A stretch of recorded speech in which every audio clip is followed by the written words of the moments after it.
joia. Então, prazer falar com o Dr. Benoit. Nós vamos falar rapidamente um pouco sobre discriminação. Obviamente, o tempo é curto, mas é só para despertar o interesse de todo mundo sobre o assunto. Queria que o Dr. Benoit se apresentasse, falasse um pouco aí sobre o assunto. Bom dia, obrigado.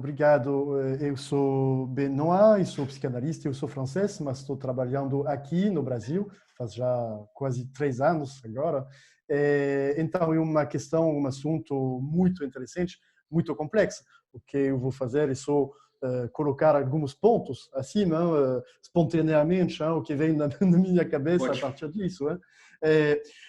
Eu acho que já tem um monte de pesquisas de pessoas que estão trabalhando a antropologia, e mais especificamente a paleoantropologia, que vão mostrar isso, que dentro da nossa animalidade, a gente tem esse movimento que pode parecer paradoxal, uma atração para conquistar novos espaços, novas relações sociais, e no mesmo tempo um medo muito grande, um medo do lado do instinto, com a diferença. O que não parece comigo, eu vou ter esse duplo movimento, uma atração, mas no mesmo tempo uma rejeição.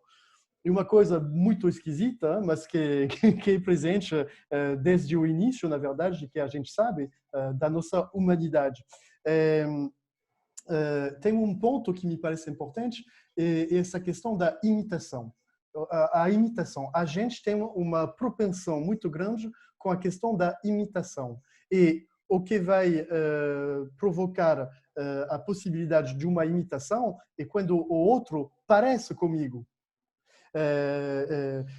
Tem pesquisadores do norte da Europa, da Suécia, que estão fazendo um trabalho fantástico sobre isso, para mostrar que uma criança, um nenê de 6 meses, quando ele vai perceber, o nenê, que o adulto, que ele não conhece, está tentando imitar ele mesmo, o nenê, o adulto tenta imitar o nenê vai ter a priori muito positivo. Ele vai aceitar entrar em interações.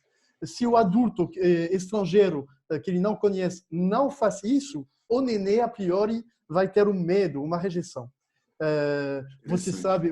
Vocês sabem disso provavelmente.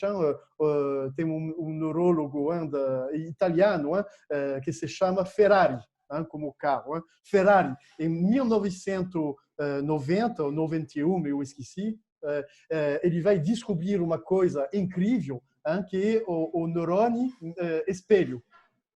O que é isso, o neurônio espelho? O neném vai olhar mamãe. E mamãe vai falar sobre como fazer uma receita de cozinha, fazer um bolo.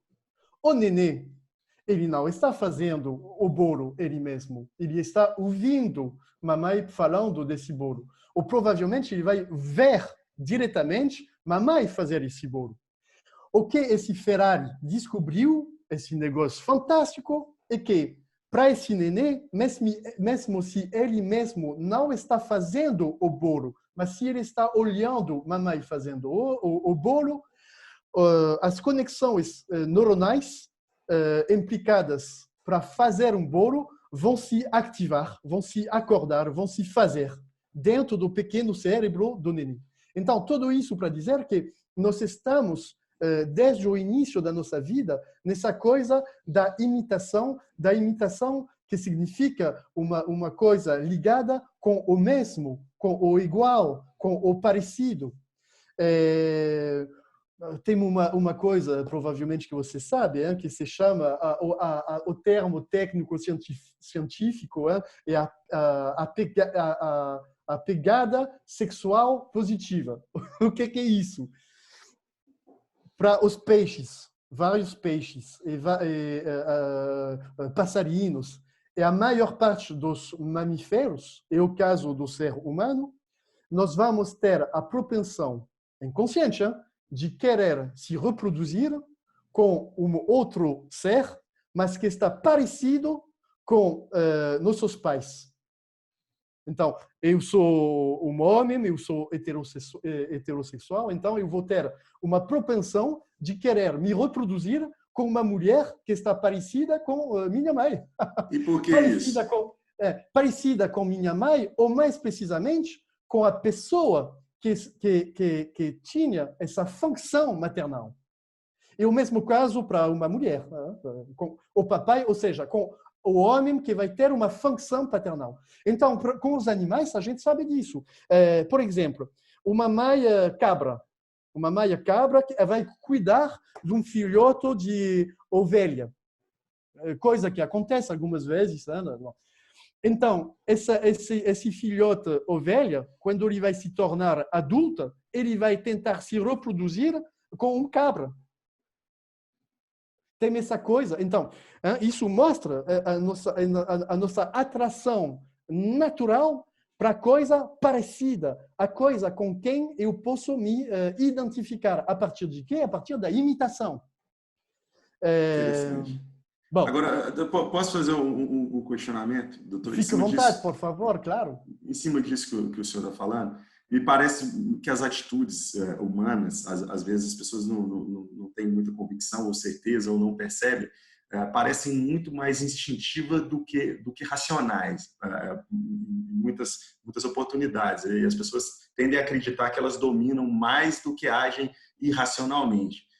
E em cima disso, aí eu pergunto, seria possível, porque no direito a gente trabalha com uma ciência altamente subjetiva e imagina, acredita, pensa, trabalha, modifica normas, pensando numa possível igualdade futura, um mundo sem discriminação, o que me faz acreditar que seria um mundo sem disputas. E a gente sabe que no mundo animal isso é absolutamente inviável, impossível. E nós também, como seres animais, né, porém racionais, mas racionais em pequena dose, seria possível atingir esse mundo ideal em que não houvesse discriminação nenhuma, que me parece que afastaria um pouco da questão da disputa, porque discriminação também tem a ver com disputa, me parece. Seria possível isso que todo mundo fala tanto e acredita e sonha? Bom, já, primeiro ponto que você mencionou, que me parece super pertinente, eu concordo com você, a dimensão inconsciente, a dimensão instintiva, a dimensão fora do controle consciente está muito forte. E isso que está orientando uma grande parte dos nossos comportamentos, das nossas escolhas, das nossas decisões. Bom, mesmo se a pessoa pensa o contrário, tem um monte de pesquisas que estão mostrando isso. Sobre esse segundo ponto, eu acho que o conflito faz parte da nossa natureza, do ser humano. E tem uma noção latina que eu gosto muito, que é o disputatio, se chama assim. Então, é essa arte de dialetizar o conflito, de conseguir achar não o desafio não seria de matar o conflito, de matar as tensões, mas de achar uma certa ética, um certo saber fazer juntos para tornar esse conflito não uma coisa só do lado da destruição, da morte, da pulsão de morte, mas do lado de uma construção possível. Na tradição judaica, você sabe disso provavelmente, isso existe faz muito tempo, a gente vai aprender para os meninos, muito jovens, de conseguir, a partir de um pedaço da Bíblia, brigar, entre aspas, com o outro. Mas não brigar de uma maneira feia, de uma maneira do lado da morte, mas não, com uma dimensão construtiva. Então, eu acho que, de que eu posso entender do direito, o direito é isso, não é para tentar chegar nesse lugar, eu acho que não faz muito sentido, de pacificar totalmente as coisas, tentar uma igualdade, mas construir um equipamento suficiente dentro do social para ter os recursos para dar uma dialética ética com essa dimensão do conflito, com essa dimensão da desigualdade. Perfeito, ótimo. E uma outra questão que eu havia falado contigo no início da nossa conversa, há hoje uma preocupação e um estudo um pouco avançado sobre o assunto, principalmente na neurociência, em relação à atitude dos juízes que decidem causas, mas que muitas vezes são dominados pelas suas paixões, por suas discriminações, né? Digamos ali, vamos colocar de uma forma bem grosseira, um torcedor do Atlético julgando uma ação contra o Cruzeiro, um juiz, né? De certa forma, pensa-se que seja possível no direito ele se afastar, mas a gente sabe que, na verdade, esse envolvimento neuronal dele, né, esse inconsciente dele acaba sim atuando. Há pesquisa aprofundada sobre isso? Bom, tem esse elemento bem básico, é que a discriminação, no sentido próprio da palavra, faz parte de uma coisa totalmente natural.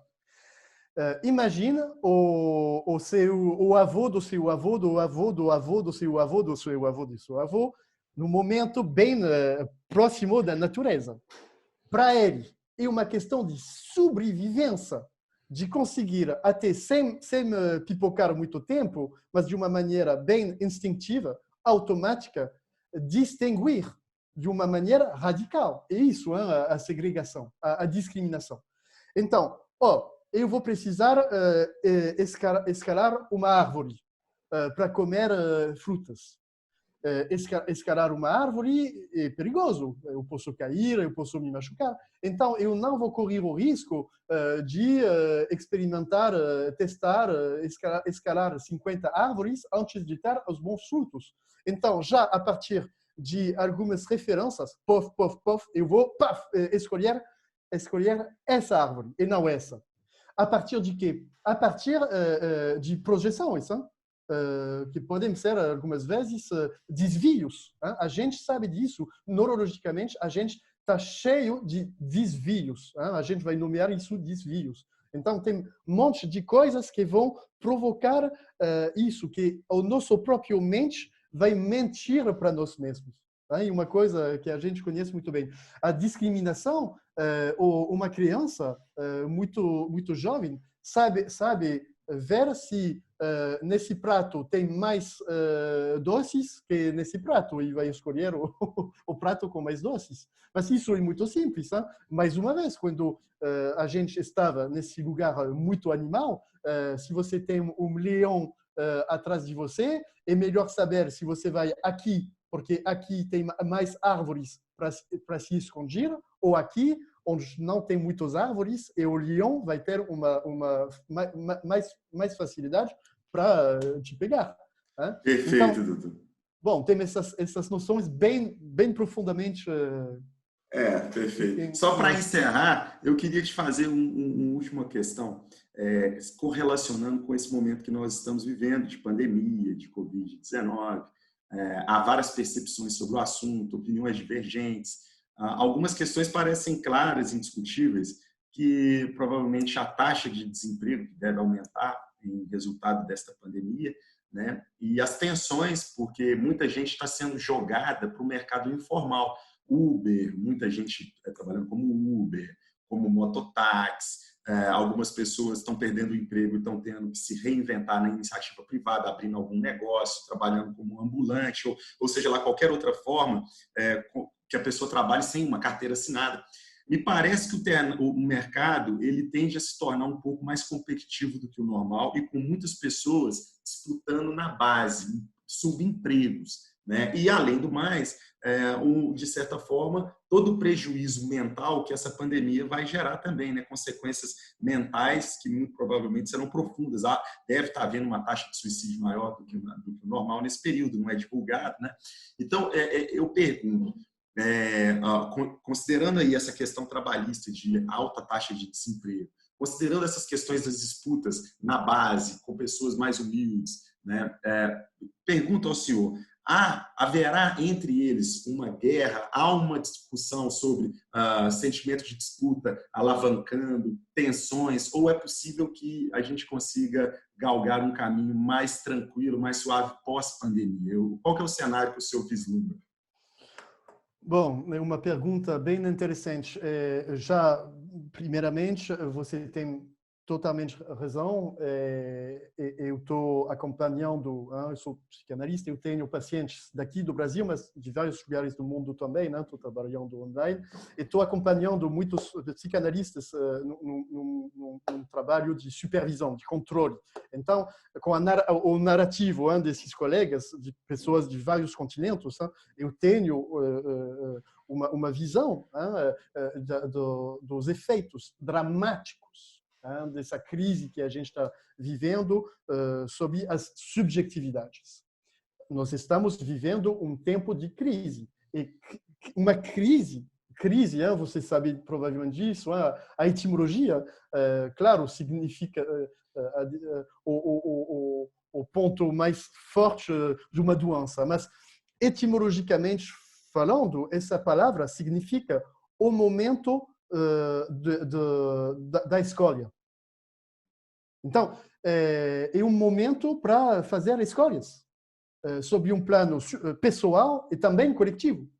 Agora, o problema é que, para conseguir fazer essas escolhas, a gente precisa conseguir se reinventar. Eu sou psicanalista, eu estou precisando reinventar a minha maneira de clinicar. Eu não posso ficar no meu consultório como antes, tranquila. Não é possível. A gente precisa se reinventar. Agora, tem, sem dúvida, pessoas com mais recursos para conseguir se reinventar que outras pessoas. Tem pessoas que não vão ter os recursos sociais, profissionais, cognitivos, afetivos, para conseguir, com sucesso, se reinventar. Qual vai ser o que vai acontecer sobre um plano social? Com todas essas reinvenções que vão ter um sucesso pessoal ou não. Para isso, tem uma noção que me parece muito interessante, que o Sigmund Freud, desenvolveu. Ele está trabalhando num texto essa questão do racismo. O que é o racismo? Por que tem um racismo? E a hipótese dele, que eu acho super interessante, é que ele fala que, na verdade, o racismo não é tanto com a pessoa que está totalmente diferente. A pessoa totalmente diferente é suficientemente diferente para não provocar em mim uma raiva, um ódio. Mas o racismo está provocado com a pessoa que faz parte da minha comunidade, mas que tem, no mesmo tempo que ele parece comigo, um traço, uma marca de distinção. Então, é esse sujeito que, no mesmo tempo, faz parte da comunidade, mas não exatamente. Tem essa sensação de estranheza. Hein? Estrangeiro e estranheza é a mesma origem etimológica. Então, ele fala disso, hein? Dessa necessidade para uma comunidade de ter um grupo que a gente vai conseguir nomear, que vai ser esse grupo como designado como fazendo parte do conjunto, mas não totalmente. Ele explica essa raiva, esse ódio, essa destruição do judaico como assim. O judaico faz parte da comunidade humana? Sim, mas provavelmente não tanto. Você sabe disso? Na França tem muitas pessoas que estão com uma origem da Algéria ou de Marrocos.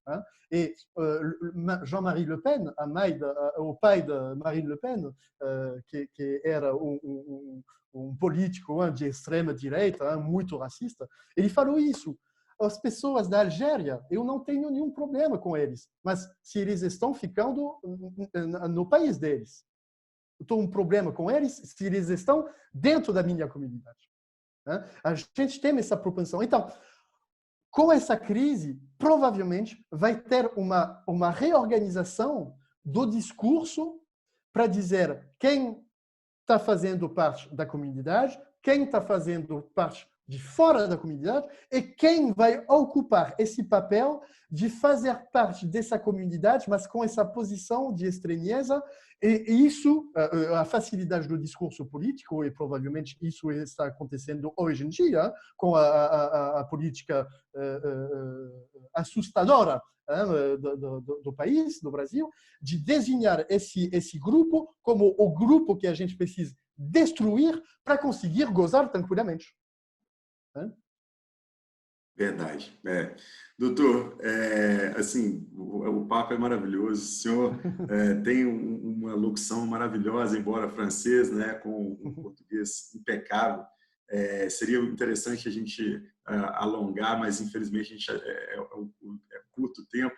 E assim, queria te agradecer muito por essa oportunidade de te conhecer e de falar um pouquinho sobre discriminação. É um tema que nós vamos falar sem conhecimento técnico médico, mas falando sobre questões do direito, o que pode ser feito, o que já temos em mãos, né? E assim, certamente a contribuição médica para essa discussão ela é formidável. Então eu queria te agradecer demais e certamente tivemos uma próxima oportunidade. Vamos conversar de novo. Muito obrigado, Muito viu? obrigado. Eu que te agradeço. Muito obrigado e bom trabalho com esse assunto tão importante para hoje e para amanhã.